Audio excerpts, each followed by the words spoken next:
So yun guys, dumating na yung in-order natin na 3,000 peraso ng mga similya ng bangus. Ayan. Sobrang liliit niya, para sa mga kitik-kitik.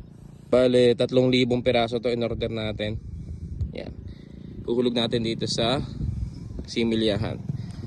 Sana ay lumaki to ng marami. Yan. Talagay na natin yung similya.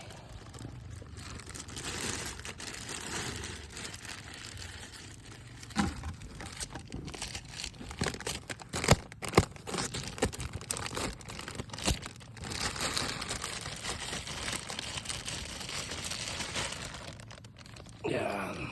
You know? Medyo ano to? Parang mga less than 1 inches. Yung laki niya. Yun o. Ang dami. 3,000 peraso. Ihuhulog natin. Gaganda ng buhay. Oh? Liksi nga. Ang liliksi. Tapos ang gaganda na ng ano niya. Ang gaganda na ng sukat. Ayun o. Okay. Iyan naman lang muna. Ayaw naman nakalutang. Para ma-adapt niya yung lamig ng ano. Lalagyan natin ng ano. Palapa.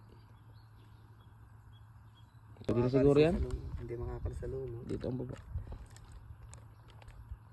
Yan. Nilalagay na natin. Ang tanda eh. Sama-sama yan. Yun o.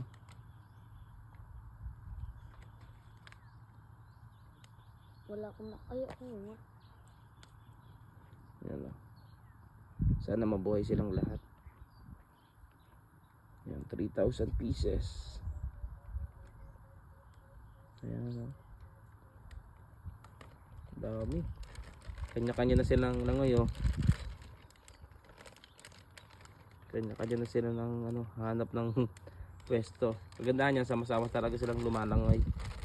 Yan o. Sama-sama sila. Barkadahan.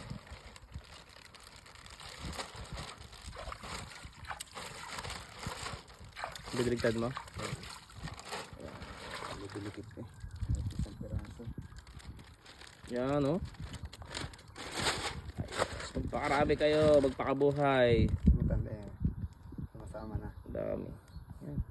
Ganda ng buhay o. Matanda eh. Ang lakas. Ang lalakas nila, ang ganda. Bukod-bukod na oh. Oh, grupo-grupo na yan, mag-ano na yan, bubuo ng grupo yung mga yan. Parang mata ng bagyo eh. Naipot. Ang ganda ng buhay. Kitang-kita naman. Yan ang maganda sa wild na bangus eh. Malakas umano, malakas ang resistensya. Pag yung culture ay mahina. Ay, yung culture ay mahina yun. Mapuputi pa pati yun. So yun guys, bali naglagay rin nga pala kami ng mga silungan ng bangus. Tapos kapag medyo siguro ng isang buwan, kalipas ng isang buwan, ililipat naman namin sila dito sa malawak na to. Yan, saka dun sa kabila. Siguro mga nasa 1,000 na ililipat natin dito, tapos 1,000 dun sa kabila. Tapos yung 1,000, reserve lang muna natin dito.